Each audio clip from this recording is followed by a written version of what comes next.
There is a kind of clean that has nothing to do with scrubbing, nothing to do with products, nothing to do with spending a Saturday exhausted, working through a house that will look the same again by Wednesday. I know what that other kind of clean looks like because I grew up inside it. My mother's home in Osaka, my grandmother's home, spaces where nothing was ever dramatically cleaned because nothing was ever allowed to become dirty. Where order wasn't achieved, it was simply maintained quietly through habits so small they were almost invisible. Then I moved overseas, and over 40 years, I forgot every single one of those habits. By my late 50s, my home looked nothing like the ones I grew up in. Surfaces cluttered, drawers that couldn't close properly, a cleaning day that left me tired and produced results that lasted about 4 days. I had more cleaning products than my grandmother owned in her entire life, and my house was measurably worse than hers ever was. I am Keiko Nakamura. I'm 72, and what I'm going to share with you are 7 habits, not techniques, not products, not organizational systems, that I relearned in my 60s and that changed my home more permanently than anything I'd bought or tried in the 4 decades before. These habits are old, they are simple, and the cleaning industry, which profits from complexity and from your sense that you need specialized solutions for every surface and problem, would very much prefer you never think about them too carefully.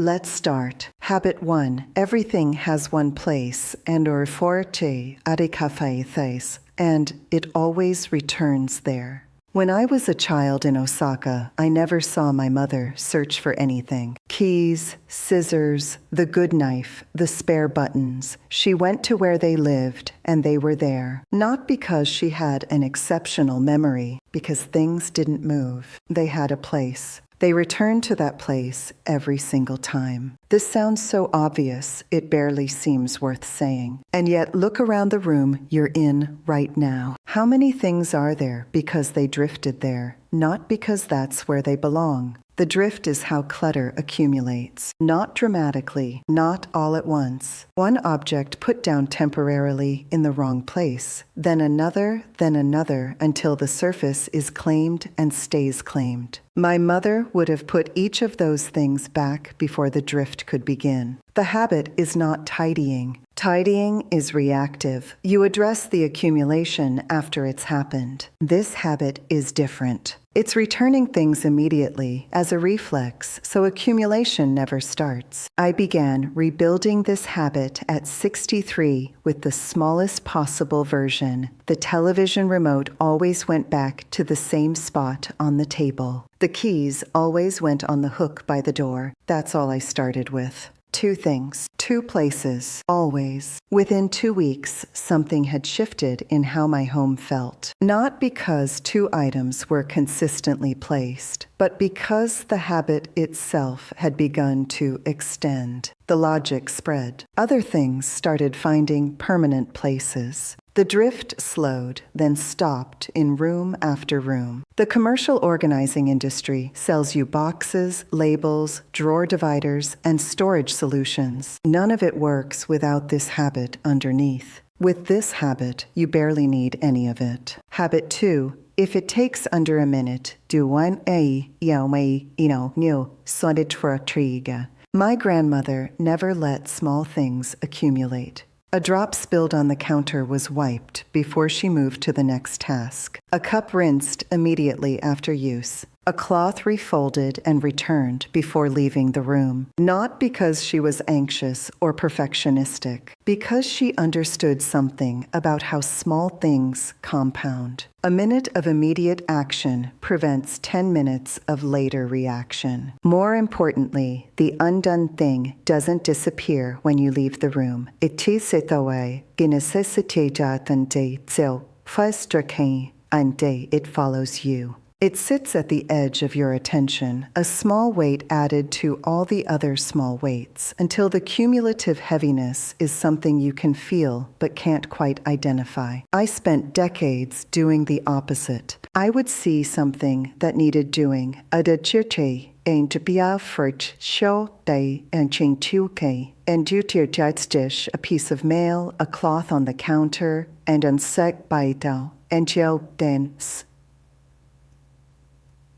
And tell myself later. And later would arrive loaded with everything I'd deferred, and I'd either deal with it exhausted or defer it again. When I finally applied this habit consistently, the feeling I noticed wasn't efficiency, it was lightness. Each small thing dealt with immediately was one less thing the back of my mind was quietly tracking. By the end of the day, I wasn't carrying the weight of undone tasks into the evening. This is not a productivity technique. It is a form of mental hygiene, and it costs nothing and requires no products whatsoever, which akasi kechishi aveskijase anigchi koinjichi kochi chi, which is precisely why no one is advertising it to you. Habit 3. Keep only what you actually use. I want to pause here and tell you about something I wrote after I returned to Japan in my early 60s and began genuinely recovering these habits, testing them in my own home, feeling what changed and why. I kept detailed notes, what each habit felt like to apply, where the resistance came from, what was underneath the clutter I'd accumulated over 40 years. Those notes became a book. I called it The Habits of a Quiet House because quiet is what these habits produce. Not silence exactly, samfur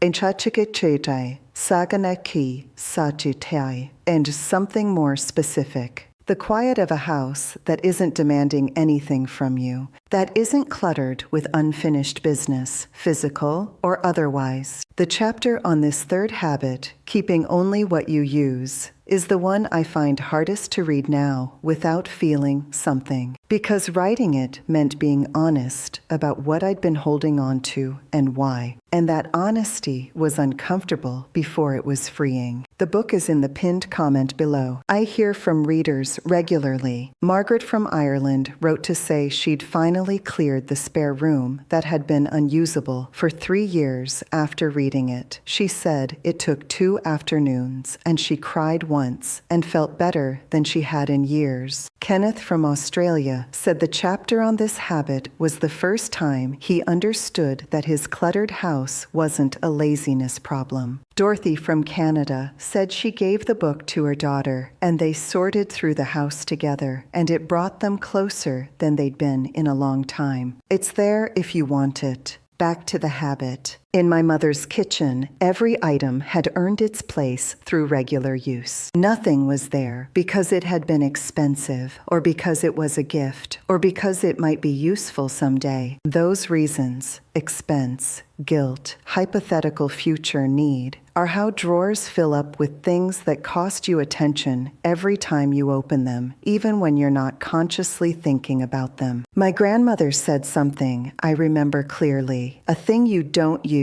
still asks something of you. Space, cleaning, the small cognitive task of registering its presence. Agasau gatau awetfeofade. Multiplied across hundreds of objects, the asking becomes exhausting. The habit is not aggressive decluttering. It's ongoing discernment. Looking at what you own with the honest question, do I actually use this? And when the answer is no, releasing it, not with guilt, not with drama, with simple recognition that it's done its time and can go. When I began doing this in my 60s, my home didn't become sparse or cold. It became navigable. I could find things. I could clean surfaces because there were fewer objects on them. The kitchen, in particular, which had been a source of low-level daily frustration, became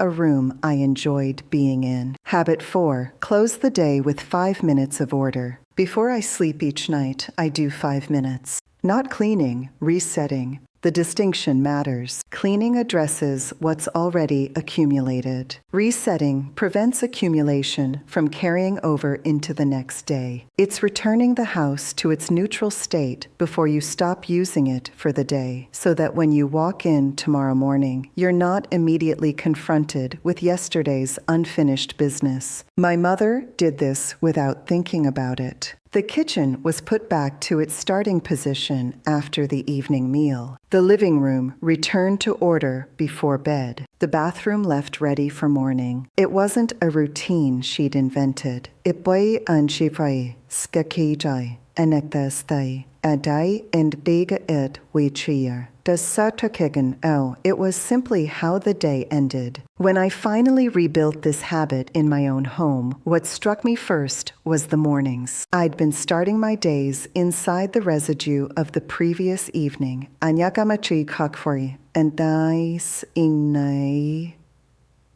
A cup on the counter, something left on the table, the general sense of things not quite in place, and absorbing that small disorder before I'd done anything, before I'd had a thought or a cup of tea. The day began slightly behind. When the evening reset became consistent, the mornings changed. Walking into a kitchen that was already in order is a different experience than walking into one that isn't. The day starts from a different place. The effect is disproportionate to the 5 minutes it costs. Habit 5. Every space has one clear purpose. My grandmother's dining table was for eating, not for mail or laundry folding or working from home or placing things temporarily while deciding where they go. For eating. Owine, babitai arka. This sounds restrictive. In practice, it is the opposite. When a space has one clear purpose, it is always ready for that purpose. You don't have to clear it before you use it. You don't have to reconfigure it. It simply is what it is, available, functional, clear. I spent years using my home as a collection of multi-purpose zones where everything happened everywhere. I worked at the kitchen table and ate on the sofa and read in bed and then couldn't sleep and couldn't understand why my home always felt smaller and more congested than it actually was. When I began reassigning clear purposes to spaces, the table for meals, the chair by the window for reading, the bedroom for sleeping only, something happened that I hadn't expected. The spaces began to feel larger, not physically. They hadn't changed. But mentally, each space was doing one thing and doing it fully, rather than doing many things badly. The cleaning benefit is direct. A surface with one purpose stays cleaner than a surface with many purposes. Mail doesn't accumulate on a table that's only for eating. Dishes don't appear in a room that's only for relaxing. The boundaries clean themselves. Habit 6. Prepare tomorrow before you sleep tonight. This habit is related to the evening reset, but distinct from it. The reset returns the house to neutral. This habit goes one step further. It actively prepares the house for tomorrow morning. What will you need first thing? Is it ready? Where is it? My mother laid out the next day's things before she slept. Ananda bacha, thinki tal, sil, trusty, anagani, brushel. Not elaborately, just enough. The kettle filled. The tea ready. Anything needed in the morning already in place. Ainti and each hers eyes. She did this quickly, naturally, as the final act of the evening. When I began doing this in my 60s, the effect on my mornings was immediate. The scrambling disappeared. The searching disappeared. The low-grade friction of starting the day by looking for things and solving small problems before I was fully awake, gone. The cleaning connection is less obvious, but real. A house prepared for tomorrow is a house where tomorrow doesn't create disorder while it's still beginning. You're not pulling things out, rummaging, improvising.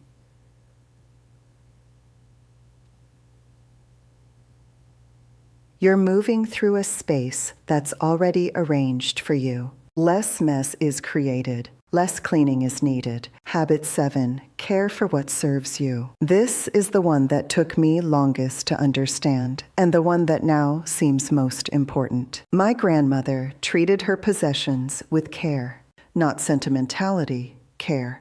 The knife she used daily was kept sharp, dried properly, stored correctly. The pot used every morning was cleaned with attention, not just rinsed. The cloth used for surfaces was washed and dried properly and returned to its place. This care extended the life of everything she owned. Her kitchen equipment lasted decades. Her home required less maintenance because nothing was being neglected into deterioration. But there was something else happening. Caring for objects that serve you is a practice of attention, of presence. When you wash a cup carefully rather than carelessly, you're briefly, entirely present in that small act. And that presence, practiced repeatedly in small moments throughout the day, creates a different relationship with your home, not ownership, something closer to partnership. I don't say this abstractly. When I started caring for my things, genuinely caring, not just using and ignoring,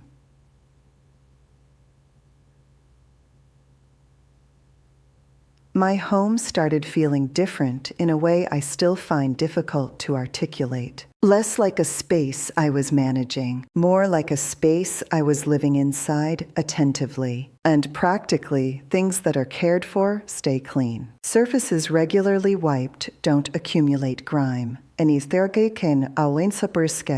Objects properly stored don't get damaged or lost. The habit of care is itself a cleaning strategy, sustained daily without effort because it's simply how you treat what serves you. None of these habits require products. None require an afternoon of exhausting effort. None require you to reorganize your entire home or spend money or follow a complicated methodology. They require attention, consistency, the willingness to do small things immediately rather than large things eventually. The cleaning industry's business model depends on you not knowing this. Complexity sells products. The idea that you need specialized solutions for each surface and problem creates a purchasing habit that generates billions annually. A home maintained through simple daily habits costs almost nothing and stays cleaner than one subjected to periodic intensive cleaning with expensive products. My grandmother knew this. My mother knew this. I forgot it for 40 years and spent 40 years buying what the aisle told me I needed. I'm not forgetting it again. The Habits of a Quiet House, the full account of how I rebuilt each of these habits and what shifted as I did, is in the pinned comment below. And I'll see you in the next video, where the simplicity, as always, goes deeper than you might expect.